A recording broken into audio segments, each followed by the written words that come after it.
بسم اللہ الرحمن الرحیم. مائک کی آواز کھولیں.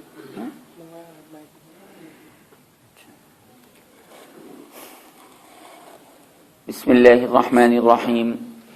الحمد للہ الذی ہدانا لہذا وما كنا لنهتدی لولا ان ہدانا اللہ وأكمل لنا ديننا وأتم علينا نعمته ورضي لنا الإسلام دينا فلا نعبد ولا نستعين إلا إياه.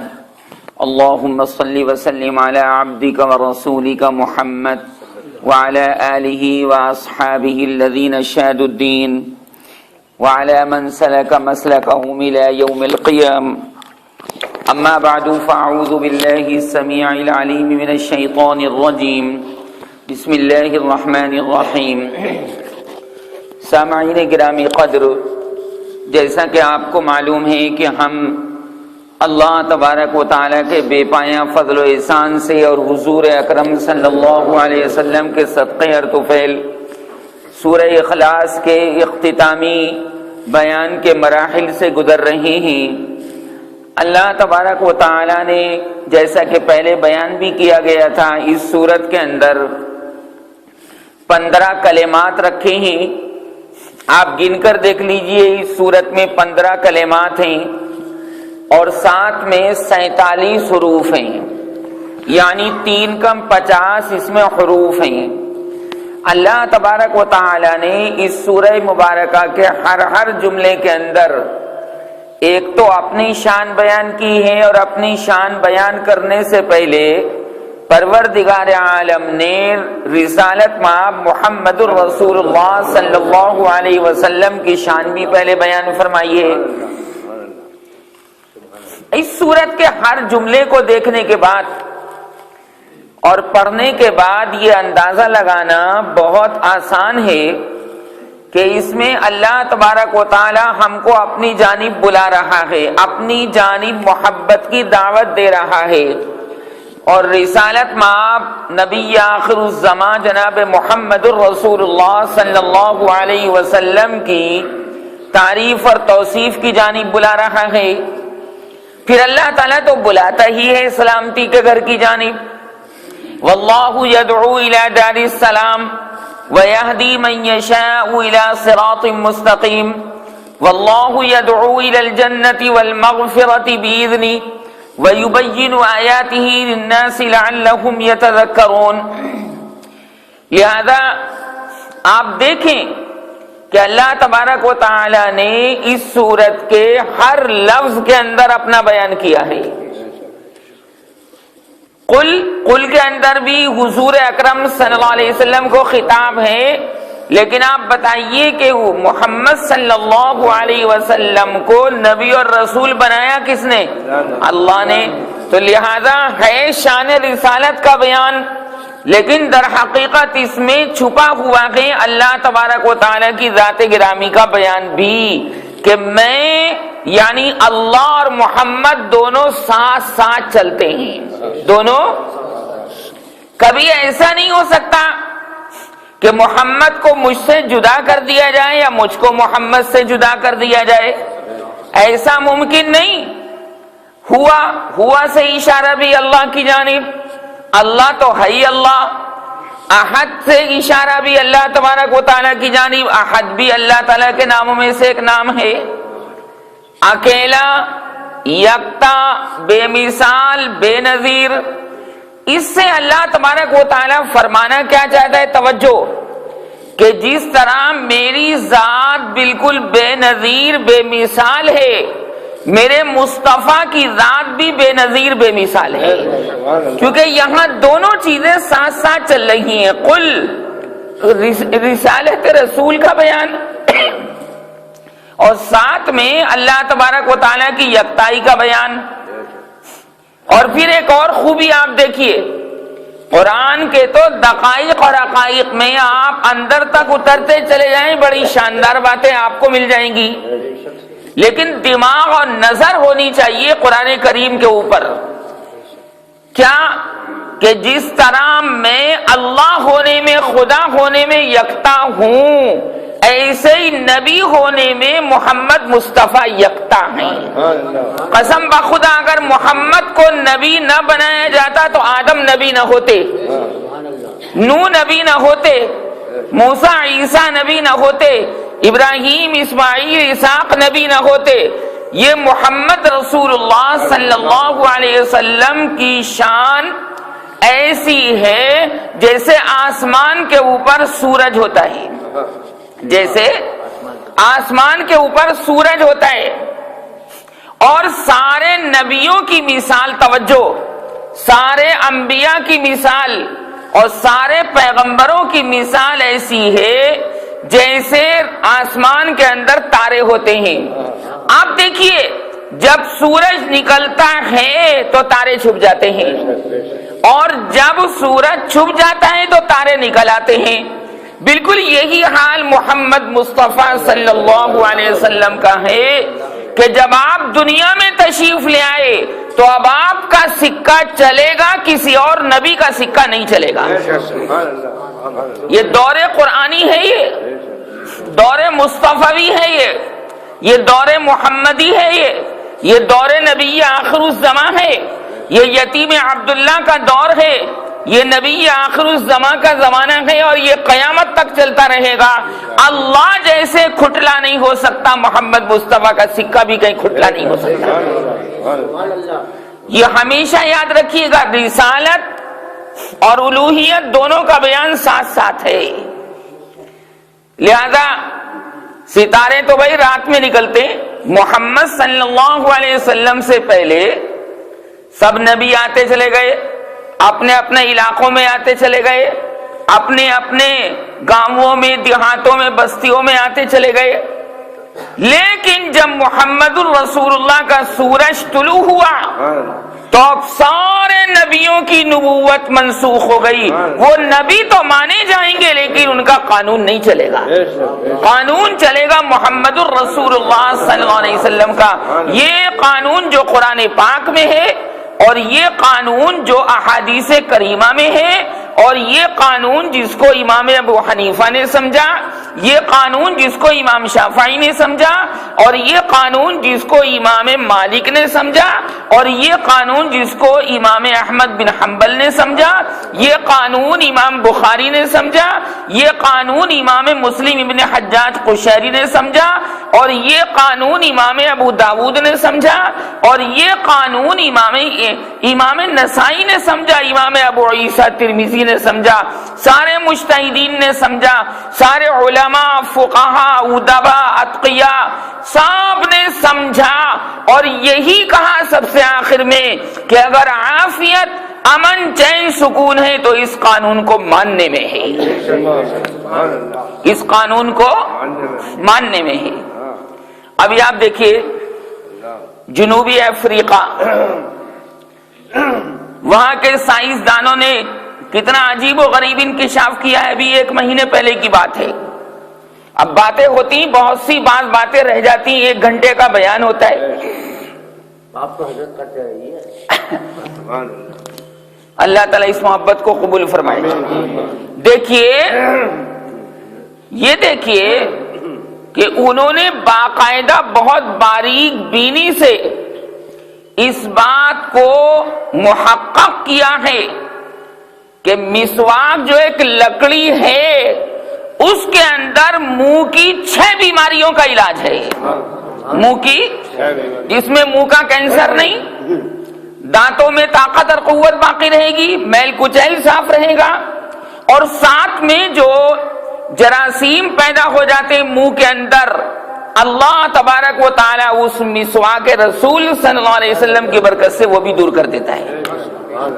اجے مسواک کے آپ نے 70 فائدے تو پڑھے ہوں گے کتابوں کے اندر، لیکن یہ تو اب جدید تحقیق ہے، اور وہ انہوں نے اعلان کیا ہے کہ ہم اب اسے برش کا استعمال نہیں کریں گے بلکہ مسواک کا استعمال کریں گے۔ میں جادو وہ ہے یار جو سر چڑھ کر بولے، جادو وہ ہے جو سر چڑھ کر بولے۔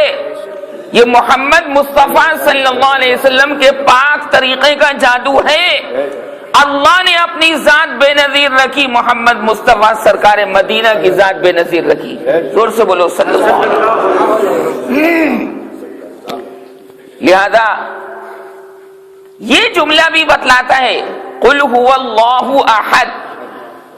کیا جملہ کیا بتلاتا ہے کہ اللہ ایک ہے، آخری نبی بھی ایک ہے، بڑی کتاب قرآن بھی ایک ہے، اور قیامت تک اس قرآن کا سکہ چلتا رہے گا.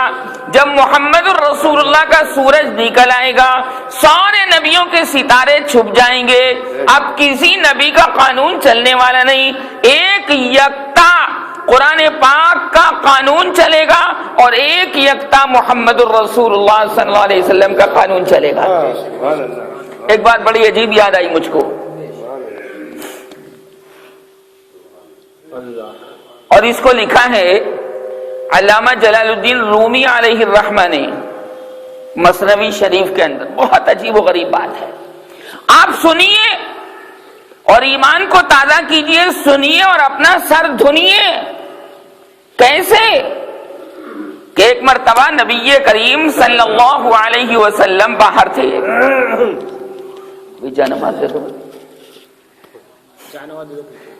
حضور اکرم صلی اللہ علیہ وسلم باہر تھے.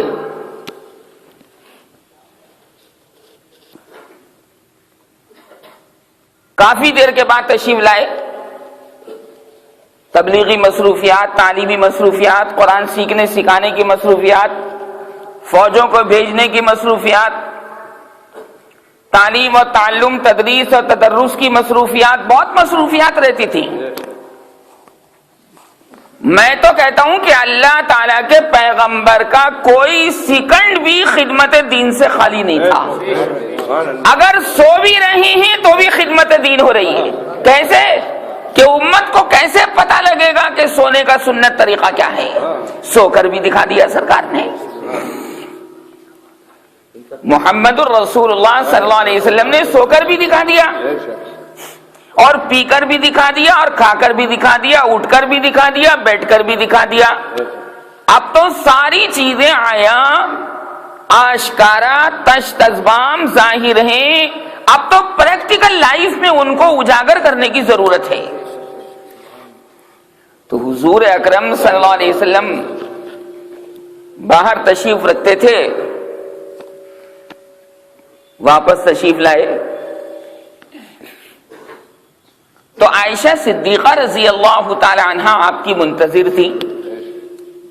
جیسے ایک پاکیزہ بیوی منتظر ہوتی ہے اپنے شوہر کی خدمت کے لیے،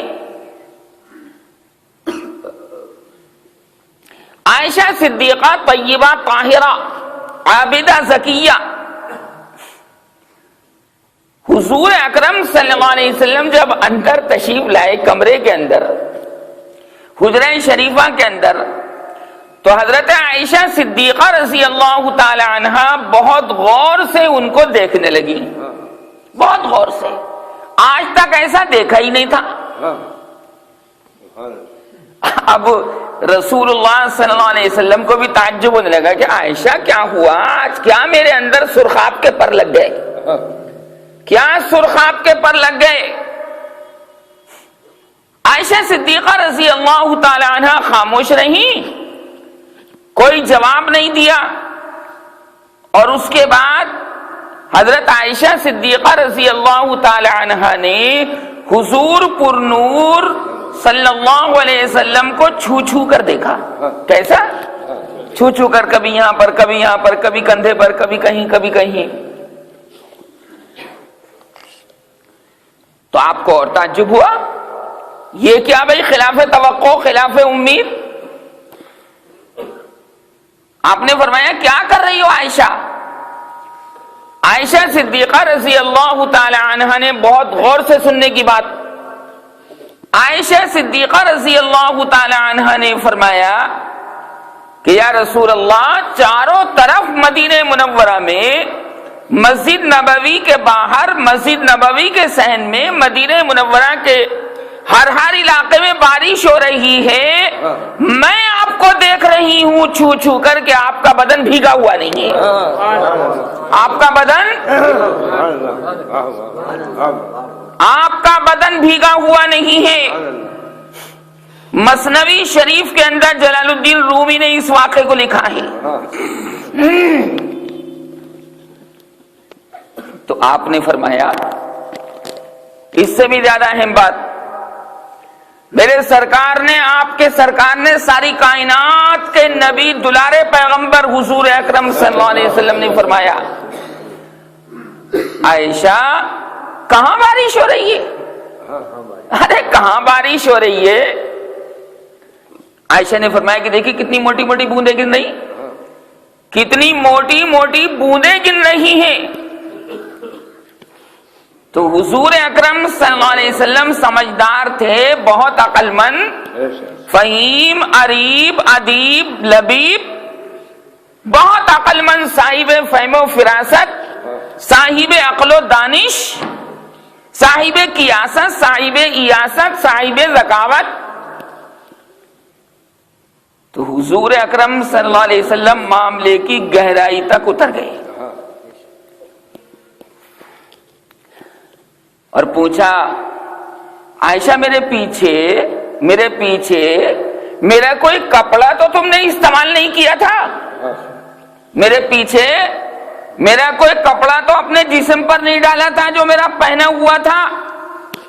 عائشہ صدیقہ نے فرمایا کہ جب آپ کو دیر ہو گئی تھی تو میں نے آپ کی نورانی مبارک چادر اپنے سر پر اوڑھ لی، اپنے سر پر اوڑھ لی۔ فرمایا کہ یہ پانی کی بارش نہیں ہے، اس نورانی چادر کی وجہ سے نورانی بارش اللہ نے کی ہے۔ عائشہ پانی نہیں ہے یہ، تم یہ سمجھ رہی ہو کہ پانی کی بارش ہو رہی ہے؟ نہ نہ نہ، یہ پانی کی بارش نہیں، بلکہ یہ تو اللہ کے انوار و برکات کی بارش ہے۔ عائشہ کہنے لگی کہ یا رسول اللہ، جب آپ کی نورانی چادر کی وجہ سے مجھے چاروں طرف نور کی موسلادھار بارش دکھ رہی ہے تو خود آپ کی ذات گرامی کا حال کیا ہوگا؟ قسم بخدا آپ سوچئے، قسم بخدا سوچئے آپ، یہ مقام غور، مقام تفکر، مقام تدبر، مقام تأمل ہے کہ چادر پہنی ہوئی رکھی ہے، بھئی کپڑے پہن کے رکھی دیتے ہیں،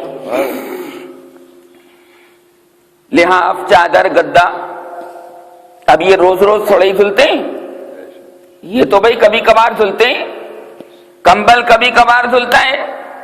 تو عائشہ نے فرمایا کہ یا رسول اللہ، آپ کی یاد آ رہی تھی، مجھ سے برداشت نہ ہوئی تو میں نے آپ کی نورانی چادر جو تھی وہ سر کے اوپر ڈال لی، بس سر پر چادر کا ڈالنا تھا، میں نے تو دیکھا کہ اتنی زبردست بارش ہو رہی کہ میرے پیغمبر بھیگ نہ رہے، میرے پیغمبر، اللہ کے رسول نے فرمایا اللہ میرا محافظ حقیقی ہے، پروردگار میری 7 آسمانوں کے اوپر سے حفاظت فرماتا ہے، لہذا یہ نور کی بارش ہے۔ عائشہ اگر تم نے یہ چادر استعمال کر لی اور تھوڑی دیر کے لیے استعمال کر لی، جب یہ مجھ رسول اللہ کا حال ہے تو خود اللہ کی ذات کا حال کیا ہوگا؟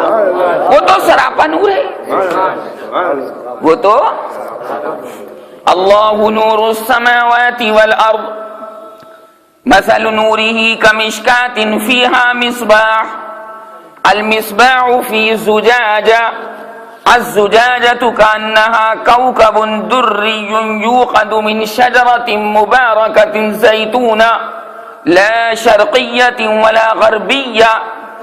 18ویں پارے میں سورہ نور کے اندر اس سے ایک بات یہ معلوم ہوئی، توجہ، کہ جب سے میرے سرکار اس دنیا سے پردہ فرما گئے، جب سے 1450 سال ہو چکے، جب سے پردہ فرمایا، آقا نے اپنا مکھڑا چھپایا، آقا نے اپنا مکھڑا چھپایا، اپنا جسم نورانی چھپایا زمین کے اندر، اسی وقت سے وہ زمین سرکار کی تعریف کرتی ہے اور اللہ تعالیٰ کی تعریف کرتی ہے، اور وہ زمین کا ٹکڑا جہاں پر آپ آرام فرما رہے ہیں اللہ تعالیٰ سے یہ کہتا ہے کہ پروردگار کہاں میرا نصیب تھا اور کہاں میری قسمت تھی کہ اتنا نورانی پیغمبر آ گیا کہ اس کی وجہ سے میں بھی منور ہوں اور تمام دنیا کے اندر رسول اللہ کا نور تقسیم ہو رہا ہے۔ اچھا بتاؤ ہے نہیں یہ بات؟ وہ زمین کا ٹکڑا جہاں پر آپ آرام فرما رہے ہیں ہے نہیں؟ اچھا آپ کی گود میں اگر دے دیا جاتا تو لیتے نہیں لیتے، اور یہ لڑائیاں ہو جاتی۔ وہاں دیکھو درود و سلام پڑھنے والوں کے اندر کیسی کھیچا تانی ہوتی، ترتیب سے ہوتا ہے مسئلہ۔ لہذا یہ شان ہے، شان قل۔ کیا ہے یہ؟ کیا ہے؟ قل۔ سارے قرآن مجید کے اندر قل سے خطاب ہے محمد صلی اللہ علیہ وسلم کو، اکا دکا جگہ کو چھوڑ کر، اور سارے قرآن کریم میں 6666 آیتیں ہیں۔ سارے قرآن کریم کی 6666 آیات کریمہ کے اندر 332 جگہ لفظ قل آیا ہے۔ کتنی جگہ؟ ارے بہت ہوتے ہی 332 میں 332 جگہ قل آیا ہے، اور قل سے خطاب کس کو ہے؟ نبی کریم علیہ الصلوۃ والسلام۔ تلاش کر کے دیکھنا، کبھی قرآن لے کے بیٹھ جانا۔ 332 332 یہ 332 جگہ آپ کو ملے گا قرآن کریم کے اندر۔ اس سے کیا مطلب نکلا کہ اللہ تبارک و تعالیٰ اپنے پیغمبر سے کتنا پیار کرتا ہے، کتنا کہ 300 سے زیادہ مقامات پر خطاب کیا ڈائریکٹ۔ یہ میں شان قل بیان کر رہا ہوں، جو آپ کو یاد ہے، قل هو اللہ احد۔ ابھی تو یار اللہ الصمد پہ بات کہاں پر ہے؟ ابھی تو قل هو اللہ احد پہ بات چل رہی ہے۔ یہ شان قل ہے، اور یہ جو خطاب فرمایا ہے نبی کریم صلی اللہ علیہ وسلم کو، اللہ پاک کی قسم کہیں بھی اللہ نے حضور کا نام لے کر کبھی نہیں پکارا۔ حضور کا نام لے کر قرآن میں ہے یا موسیٰ وما تلک بیمینک یا موسیٰ، قرآن میں ہے یا ابراہیم، قرآن میں ہے یا زکریا، قرآن میں ہے یا مریم، قرآن میں ہے یا عیسی ابن مریم۔ سب کا نام لے کر پکارا اللہ نے، کس کو؟ نبی اور پیغمبروں کو۔ لیکن جب اپنے محبوب پیغمبر کی باری آئی تو نام نہیں لیا۔ نام؟ ارے عورتیں تو یار اپنے شوہر کا نام نہیں لیتی، اب تو ماڈرن زمانہ آ گیا، لیکن جو پرانی عورتیں وہ نام نہیں لیتی، ادب کی وجہ سے یہ لیتی۔ وہی گڈو کے پاپا اور گڈو کے ابا اور گڈو کے ابو، یہی تو ہوتا ہے۔ یا محمد کہہ کر کبھی قرآن میں خطاب نہیں ہے۔ اب اس کے بعد فرمایا کہ جب جس میں محمدی اور حضور کی چادر کا یہ حال ہے تو آپ کے لائے ہوئے قرآن کا حال کیا ہوگا؟ ایک، اور آپ کے لائے ہوئے پاک طریقے کا حال کیا ہوگا؟ کتنا نورانی، ہر سنت میں نور، ہر پاک طریقے میں نور، مسجد کے اندر نور، مسجد والے نمازیوں کے اندر نور۔ دو طرح کا ماحول ہے، ایک تو مسجد کا ماحول اور ایک مسجد سے باہر کا ماحول۔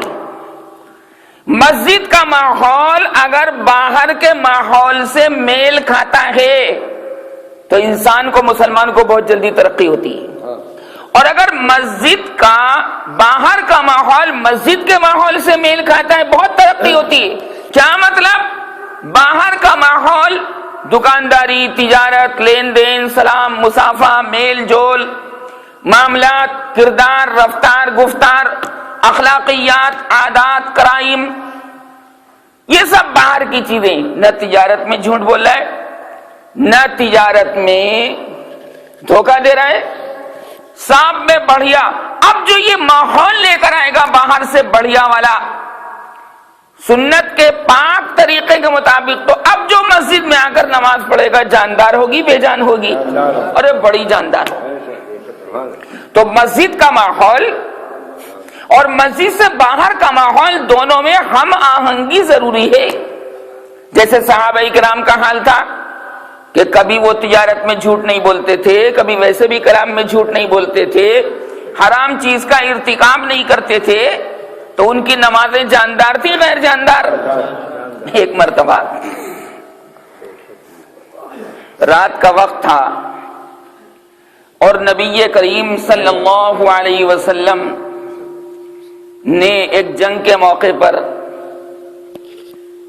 دو صحابہ کو مقرر کیا کہ ہمارا پہرا دینا، ہمارا، وہ تیار ہو گئے۔ رات کا وقت تھا، اب یہ بجلی کے قمقمے تو تھے نہیں اس زمانے کے اندر،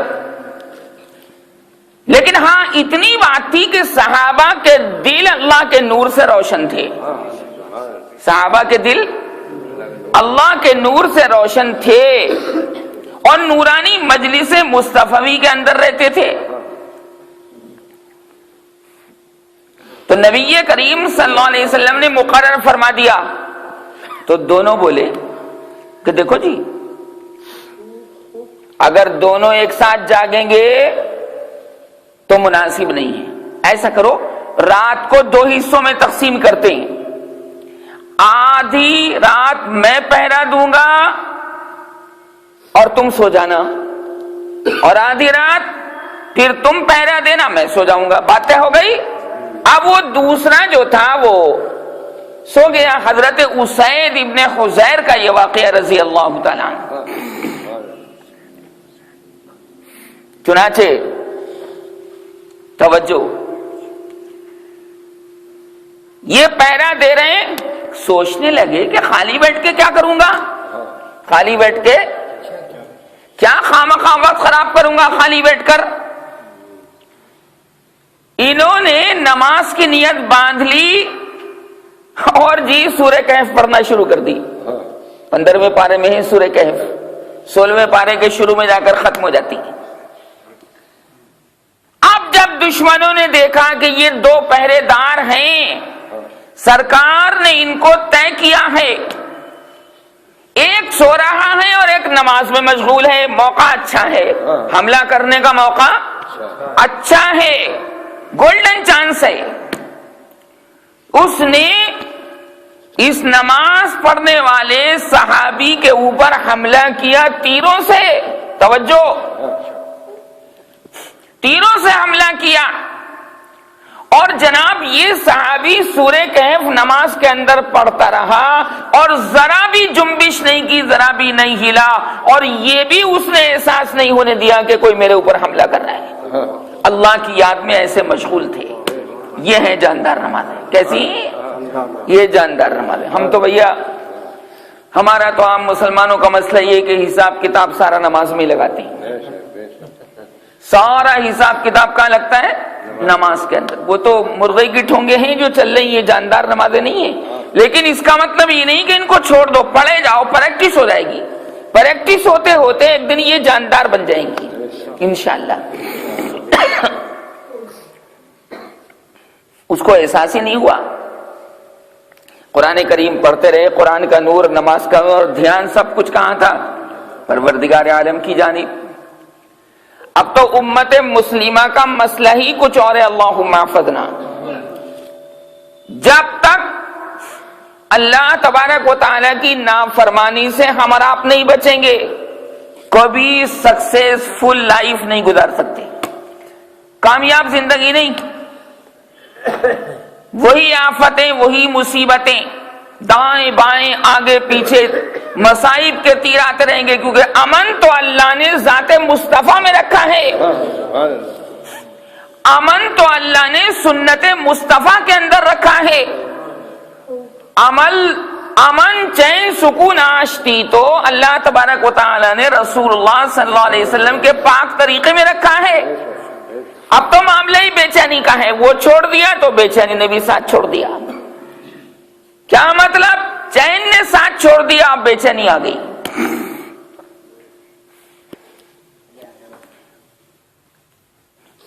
امت کا معاملہ دیگر گوں ہو گیا۔ اب یہ سورت بتا رہی کہ حضور سے بھی جوڑ رکھو اور اللہ تبارک و تعالی سے بھی، اور ایک اللہ سے جوڑ رکھیو۔ کبھی دو خدا تین خدا ماننے لگو، یہ تو معاملہ خراب ہو جائے گا۔ دونوں چیزوں کا ذکر ہے، نبی کریم صلی اللہ علیہ وسلم کے ساتھ ساتھ اللہ تبارک و تعالی کی وحدانیت، اور پھر دیکھو اس کے بعد فرمایا اللہ الصمد، اللہ بے نیاز ہے، کبھی کسی کا محتاج نہیں۔ اب جب پروردگار عالم کسی کا محتاج نہیں تو محتاج کو غیر محتاج سے جی لگانا چاہیے، محتاج کو محتاج سے جی لگانا چاہیے، محتاج کو غیر محتاج سے، اللہ سے رجوع رزق مسئلے میں بے نیاز۔ کیسا؟ میاں رزق دینے میں بے نیاز، بارش برسانے میں بے نیاز، شفا دینے میں بے نیاز، صحت دینے میں بے نیاز، دکان چلانے میں بے نیاز، تجارت اور سوداگری کے اندر بے نیاز، علم دینے میں بے نیاز، نور دینے میں بے نیاز، وہ کسی کا محتاج نہیں، سب اس کے محتاج ہے۔ یہ اللہ چاہتا ہے اس قل ہو اللہ کی صورت سے۔ آ جاؤ بھائی، تم کہاں بھٹک گئے؟ ہم نے تو تمہیں یاد دہانی کے لیے اپنے پیغمبروں کو بھیجا، وہ سبق جو عالم ارواح کے اندر پڑھایا تھا، اور ہم نے پوچھا تھا الستو بربکم، کیا میں تمہارا رب نہیں؟ سب نے کہا تھا قالوا بلا، سب نے کہا تھا ہاں آپ ہمارے رب ہیں۔ لیکن ہر ایک نے آ کر دنیا میں یہ سبق اللہ تبارک و تعالیٰ کی ربوبیت یعنی رب ہونے کو بھلا دیا۔ تو اللہ نے فرمایا کہ اچھا بھائی، میرا اس کا تعلق تو تھا محبت کا، میں نے پیدا کیا، میں نے اس سے محبت کی، پر یار سبق بھول گیا، لہذا 1,24,000 پیغمبروں کو سبق یاد دلانے کے لیے بھیجا۔ ربوبیت کہ میاں کس کو رب ماننے ہو یار؟ کس کو رب ماننے ہو؟ رب تو میں ہوں، بے نیاز ہوں، ہر مسئلے میں تمہارے فائدے کی کروں گا، تمہارے نقصان کی کبھی نہیں کروں گا۔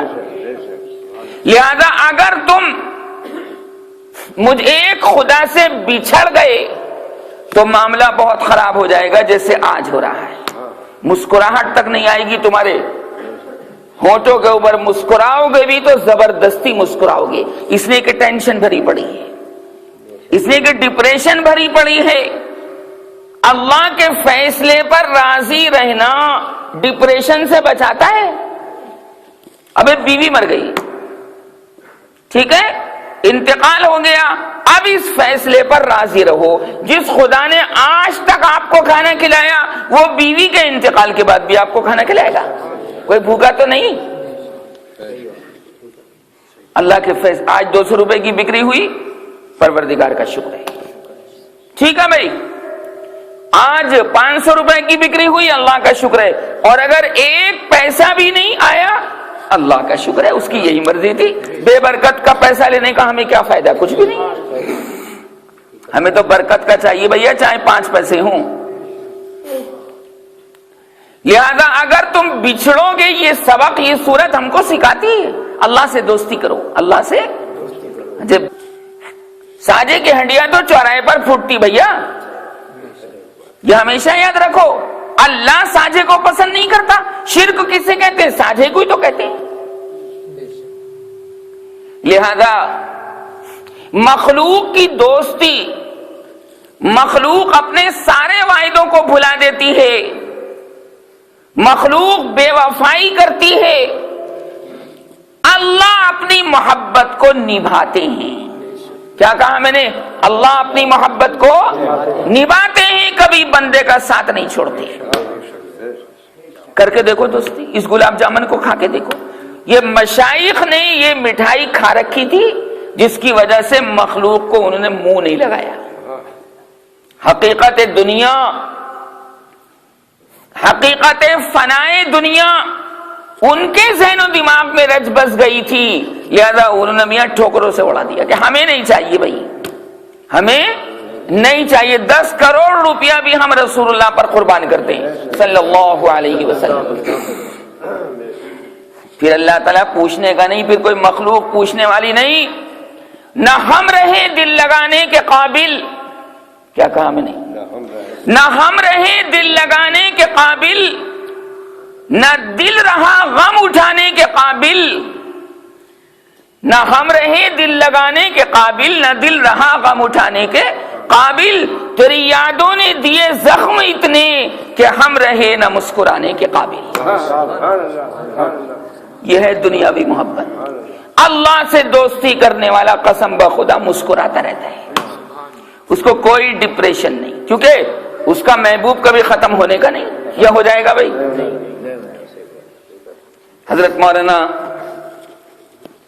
احمد علی لاہوری بڑے پائے کے مفسر تھے. ہمارے علماء لاہور کے اندر جب پارٹیشن نہیں تھا تو لاہور کے اندر سارے ہندوستان اور افغانستان, پاکستان اور دور دور کے علماء ان کے درس تفسیر میں جاتے تھے, قرآن سیکھتے تھے. کیا نام بتایا؟ حضرت مولانا احمد علی لاہوری رحمت اللہ علیہ. لاہور کے اندر تھے, میں جا چکا ہوں وہاں پر, لاہور میں حضرت کے مدرسے میں. اب ہر ایک کا بھائی مزاج الگ الگ ہوتا ہے. کسی ولی کے اوپر مسکرانے کا غلبہ ہوتا ہے, کسی ولی کے اوپر رونے کا غلبہ ہوتا ہے. آپ میں سے بھی دیکھ لیجئے کتنے لوگ ایسے ہیں کہ ہر ایک کا مزاج الگ الگ ہے. کسی کو دعا میں آپ میں سے بہت جلدی رونا آ جاتا ہے, کوئی پتھر دل ایسا ہوتا ہے کہ رونے والی مجلس کے اندر بھی نہیں رو پاتا. ہوتا نہیں ہوتا, یہ فرق ہے. قسم بخدا آپ کے اندر اگر رونے والا دل, جلدی سے رونے والا دل آپ کو حاصل ہے تو آپ مبارکبادی کے قابل ہیں, مبارکبادی کے. اور اگر بھیا پتھر دل ہو گئے تو ثم قست قلوبكم من بعد ذلك فهي كالحجارة أو أشد قسوة وإن من الحجارة لما يتفجر منه الأنهار وَإِنَّ مِنْهَا لَمَا يَشَّقَّقُ فَيَخْرُجُ مِنْهُ الْمَاءُ وَإِنَّ مِنْهَا لَمَا يَهْبِطُ مِنْ خَشْيَةِ اللَّهِ وَمَا اللَّهُ بِغَافِلٍ عَمَّا تَعْمَلُونَ. پہلے پارے اللہ ہمیں دل کا سخت نہ بنائے, رونے والا دل اور رونے والی آنکھیں عطا فرمائے. تو کوئی بات نہیں, صحابہ کے اندر بھی ایسا بہت تھا. کسی صحابی کے اوپر مسکرانے کا غلبہ رہتا تھا, کسی صحابی کے اوپر رونا طاری تھا. نبیوں کے اندر ہے یہ. حضرت عیسیٰ علیہ السلام اور حضرت یحییٰ دونوں کا زمانہ ایک ہے, دونوں کا زمانہ. لیکن بھائی حضرت یحییٰ اتنا روتے تھے کہ گالوں پر باریک باریک نالیاں بن گئی تھی آنسوؤں کی, اور حضرت عیسیٰ مسکراتے رہتے تھے. دونوں نبی ہیں کہ نہیں؟ اور نبی ہیں دونوں, لیکن اس کی کیفیت کچھ اور, اس کی کیفیت کچھ اور. دونوں مبارک ہیں. اگر اللہ کے لیے آپ مسکرا رہے ہیں تو اس مسکرانے میں آپ کو ثواب ملے گا, کیونکہ سرکار دو عالم صلی اللہ علیہ وسلم نے فرمایا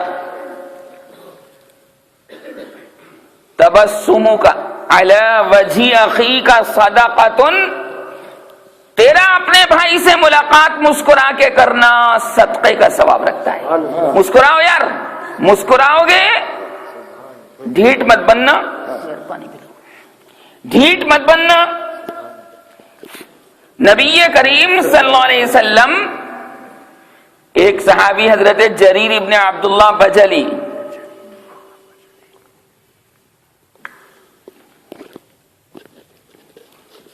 عجیب بات فرماتے ہیں. جریر ابن عبداللہ بجلی نبی کریم صلی اللہ علیہ وسلم کے صحابی, وہ فرماتے ہیں کہ جب سے میں حضور کے دستے حق پرست پر ایمان لایا, جب کبھی بھی مصطفیٰ مجھے ملے مسکرا کے ملے, کبھی بغیر مسکراہٹ کے حضور کو میں نے دیکھا نہیں. اس سے پہلے ہے دین, اور منہ چڑھا ہوا ہو, مجمع کے اندر بھی سوکھی سوکھی باتیں ہوں، یہ اسلام پسند نہیں کرتا۔ یہ اسلام منہ اٹھا کر نہیں دیکھ رہے، ملاقات نہیں کر رہے وغیرہ وغیرہ، کوئی سلام بھی کر رہا اس کا جواب نہیں دے رہے، بگلا بھگت بنے بیٹھے، یہ رسول کی شان نہیں تھی صلی اللہ علیہ وسلم۔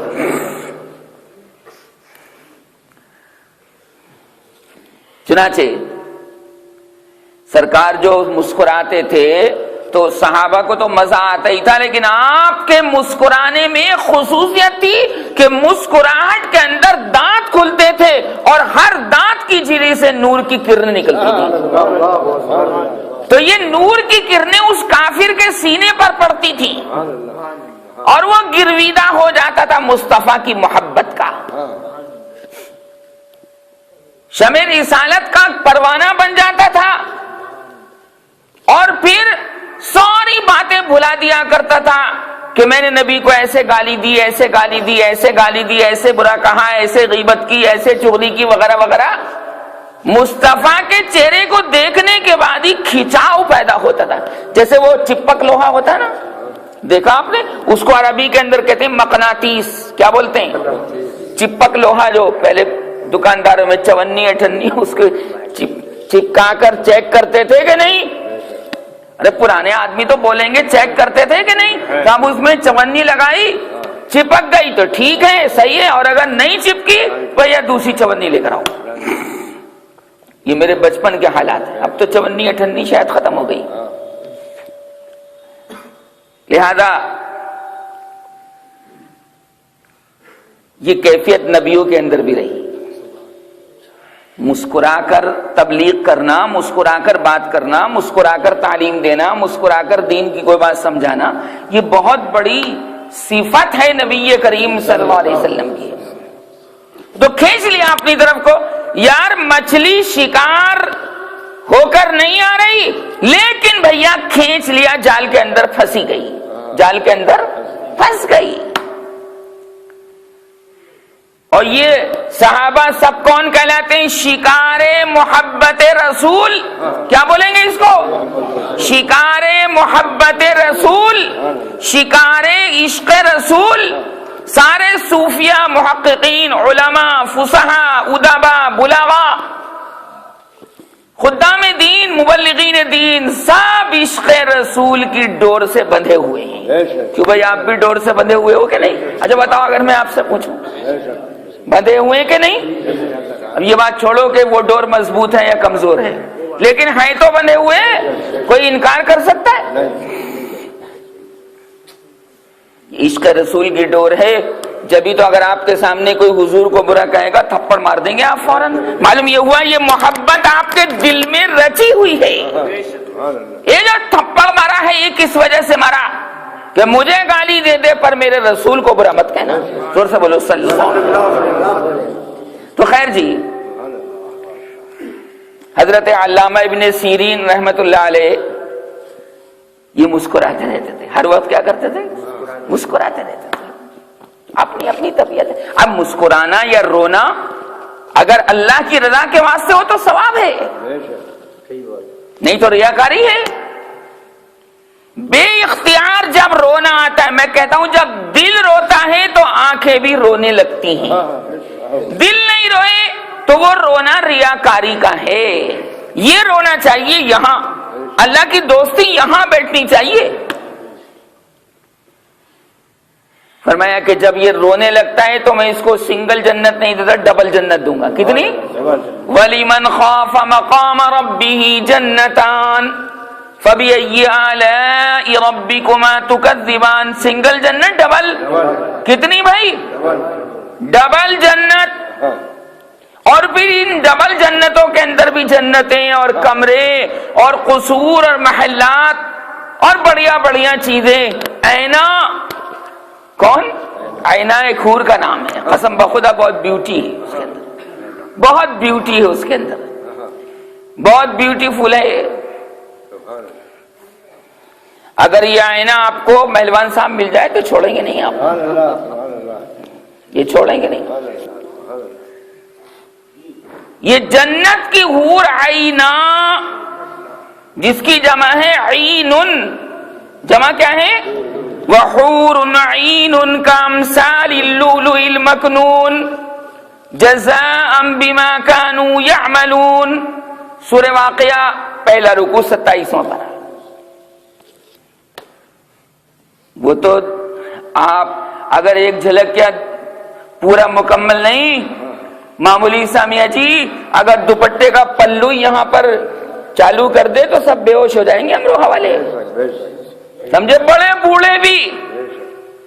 کیسے؟ جوانوں کو چھوڑو، بڑے بوڑھے بھی بے ہوش. اس کی خوبصورتی، اس کے حسن و جمال کو دیکھ کر. جوانوں کی بات نہیں کر رہا میں، جوانوں کی بات نہیں، بوڑھے بھی. کیوں؟ اس لیے کہ جوان آدمی تو نا تجربے کار ہوتا ہے. جوان آدمی جلدی مر مٹتا ہے، نا تجربے کار ہوتا ہے. بوڑھا آدمی ساری چیزیں کھیلے ہوئے ہوتا ہے. اس لیے فرمایا شریعت نے کہ نوجوان سے تو ہے ہی پردہ، بوڑھے سے زیادہ کرنا. اس کا جسم کمزور ہے لیکن دل جوان ہے. کیا کہا میں نے؟ یہ پہلوان صاحب کھیلے ہوئے ہیں یا نہیں کھیلے ہوئے؟ یہ سنت ہے. مزاح کیا ہے؟ حضور اکرم صلی اللہ علیہ وسلم کی سنت ہے مسکراہٹ کی کوئی بات پیش کر دینا. سرکار کی سنت کی نیت سے اس میں صدقے کا ثواب ہے، بولنے میں بھی اور سننے میں بھی. یہ جو بھی جملہ بولا کہے کہ نہیں بولا؟ مزاح کے لیے. ایک صحابی تھے نبی کریم صلی اللہ علیہ وسلم کے، آپ فرماتے تھے ان کا نام نہیں لیتے تھے، پیار سے مسکرا کر. ابے چہرے کا بگڑنا کہاں اسلام نے سکھایا یار. ایک صاحب کہنے لگے کہ میں مراد آباد گیا اپنے استاد کے پاس، میرے ساتھ ایک صاحب اور تھے، حضرت نے تو ان کو مار کر بھگا دیا. تو میں نے کہا آپ شان سے بیان کر رہے ہیں یہ چیز، تعریف میں بیان کر رہے ہیں، یہ مذمت ہے. یہ سرکار کی سنت کے خلاف ہے. یہ سرکار تو ہر آنے جانے والے سے بہت صحیح طریقے سے ملاقات فرماتی تھی. چنانچہ علامہ ابن سیرین مسکراتے رہتے تھے. انہی کے زمانے میں حسن بصری تھے، وہ روتے رہتے تھے. ارے بھائی آپ کو کبھی رونا لگتا ہے کہ نہیں؟ کبھی آپ کو ایسا ہوتا ہے کہ نہیں؟ یہ موبائل بند کر دیجیے، یہ مجلس کی توہین ہے، بند کیجیے آپ اس کو.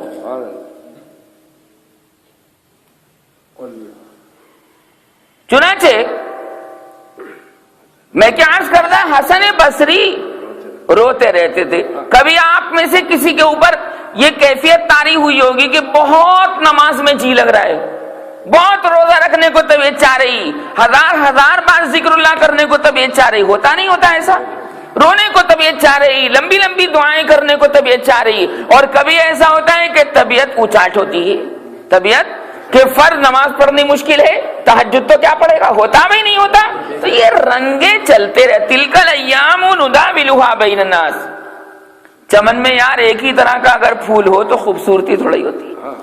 رات کی رانی ہے، گلاب ہے، گلاب کی بھی قسمیں، سفید گلاب، گلابی گلاب، پھر ریڈ کلر کا گلاب، پھر یاسمین، چمیلی، دن کا راجا، رات کی رانی، گیندا، سورج مکھی، یہ ہیں پھول نہیں. تو چمن میں جب یہ طرح طرح کے پھول لگتے ہیں تو جب اچاٹ ہونے کی کیفیت آتی ہے تو آدمی پھر اس وقت کو یاد کرتا ہے جب عبادت کے اندر اس کو مزہ آ رہا تھا، اور اللہ سے دعا کرتا ہے یا اللہ پھر عبادت میں مزہ دے دے، پھر عبادت میں. لیکن شریعت کا عجیب قانون ہے، اور وہ قانون یہ ہے کہ جب دل اچاٹ ہو جائے، نماز پڑھنے کو بھی طبیعت نہیں چاہ رہی، قرآن پڑھنے کو بھی، معمولات پورا کرنے کو طبیعت نہیں چاہ رہی. کیا اللہ کی شان رحمت ہے. فرمایا اچاٹ دل کی حالت کے وقت جب تو اے میرے بندے سارے معمولات پورے کرتے رہے گا تو سنگل ثواب نہیں ڈبل ثواب دوں گا. کیا خدا کی رحمت ہے کہ ایک تو نفس کے اوپر بھاری ہے، بھائی اچاٹ ہے طبیعت، یار مسجد جانے کو طبیعت نہیں چاہ رہی اور پھر بھی جا رہا ہے، پھر بھی اپنے نفس کے اوپر پتھر رکھ کر جا رہا ہے. فرمایا یہ جو پتھر تو نے رکھا ایک ثواب اس کا، اور ایک جو تو نے نماز ادا کی ایک ثواب اس کا، اور ایک ثواب 10 ثوابوں کے برابر ہے۔ تو بھیا اگر طبیعت کبھی اچاٹ ہو تو چھوڑیو مت، چھوڑنا مت۔ ابھی جیسے آج پروگرام میں یار جانے کو طبیعت نہیں چاہ رہی، نہ چھوڑنا مت، آتے رہنا، تو انشاءاللہ وہ کیفیت لوٹ کر آ جائے گی، وہ کیفیت۔ خیر جی، حضرت مولانا احمد علی لاہوری، آخری بات عرض کر رہا ہوں، روتے بہت تھے اور دنیا جہان سے لوگ آتے تھے، قرآن میں بڑے ماہر تھے، وہ قرآن کریم کی تفسیر میں بہت ماہر تھے، اور ساتھ میں ولی بھی تھے، رونے کا غلبہ تھا، کوئی اللہ کا نام اپنے منہ سے نکال دے تو جب ہی رونے لگتے تھے، پتا اگر کھڑکتا تھا کسی پیڑ کا یا پودے کا تو رونے لگتے تھے کہ یہ تو میرے پیا کی آواز ہے، یہ تو ہوا چلائی ہے میرے مولا نے، یہ میرے مولا کی چلائی ہوئی ہوا ہے، لہذا وہ ہوا چلا رہا ہے، میں اس کی حرکت دیکھ کر روؤں نہیں کہ میں بھی جلدی سے تجھ سے ملاقات کرنا چاہتا ہوں۔ یہ کیفیت ہمارے آپ کے اندر ہونی چاہیے، اللہ نصیب فرمائے۔ خیر، انتقال ہو گیا، ان کے خلیفہ نے خواب کے اندر دیکھا، انہوں نے پوچھا کہ حضور آپ میرے پیر و مرشد، آپ بتائیے کیا گزری، آگے کیا بنا، اللہ تبارک و تعالی نے آپ کے ساتھ کیا معاملہ کیا؟ فرمایا کہ انتقال کے بعد میں اللہ تبارک و تعالیٰ کی بارگاہ میں پیش ہوا، اور جیسے ہی میں اللہ کے سامنے پہنچا میں تو رونے لگا، میں تو توجہ چاہوں گا، میں تو رونے لگا۔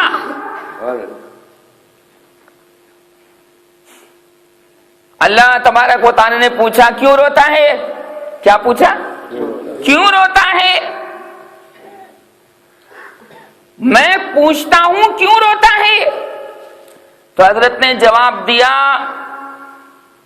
آپ کے خوف اور ڈر کی وجہ سے، فرمایا تیرا یہاں رونا ہم رائے گاہ نہیں جانے دیں گے، دنیا کے اندر جب بھی تیری آنکھ سے ایک بون ایک مکھی کے سر کے برابر بھی آنسو نکلتا تھا تو ہمارے فرشتے جھومتے تھے، ہمارے فرشتے، ہم نے تیرے دنیا کے رونے کی وجہ سے تیری مغفرت کر دی، اور جہاں بھی تجھے دفن کیا گیا لاہور کے قبرستان میں پاکستان میں، وہاں جتنے بھی مردے آج تک دفن ہوئے سب کی مغفرت کر دی،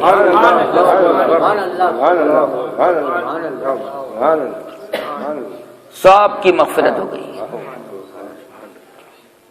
اس لیے پنکھا بھائی جان ایک کو جلا جاتا ہے لیکن ہوا پاس والوں کو بھی جاتی ہے، تو دفن تو وہ اکیلے ہوئے تھے، دفن تو اکیلے ہوئے، لیکن سارے ان کا کہ جب سے دنیا بنی ہے اس وقت سے لے کر آج تک جتنے مردے موتا دفن ہوئے ہیں سب کی تیرے رونے کی برکت سے مغفرت کر دی۔ اور کیا چاہیے بھائی، اور کیا چاہیے؟ اللہ تبارک و تعالیٰ کی رحمت ہمیں متوجہ کرتی ہے، قل واللہ شریف کا ہر جملہ متوجہ کرتا ہے کہ اللہ سے دوستی کریں۔ ارے بھائی وعدہ خلاف کرنے والوں سے دوستی کرو گے تو نقصان اٹھاؤ گے فائدہ اٹھاؤ گے؟ بولو بھائی، اللہ نبھاتا ہے، اللہ نبھاتا ہے اپنے بندوں کے ساتھ محبت کو۔ کیوں بھائی، ہم نے اللہ کو پیدا کیا یا اللہ نے ہم کو پیدا کیا؟ ہم نے کہا تھا ان سے کہ پیدا کر دے، امروہہ میں پیدا کر دے، فلاں کے مکان میں ہم نے کہا تھا؟ کسی نے نہیں کہا، لیکن اللہ نے ہم سے محبت فرمائی اور فرمانے کے بعد ہمیں صاحب ایمان بنا دیا۔ محبت کی شروعات کہاں سے ہوئی؟ اللہ کی طرف سے یا بندے کی طرف سے؟ بولو بھائی، کس کی طرف سے ہوئی؟ اللہ نبھاتا ہے۔ اسی بات کو میں اگلی مرتبہ کنٹینیو کروں گا۔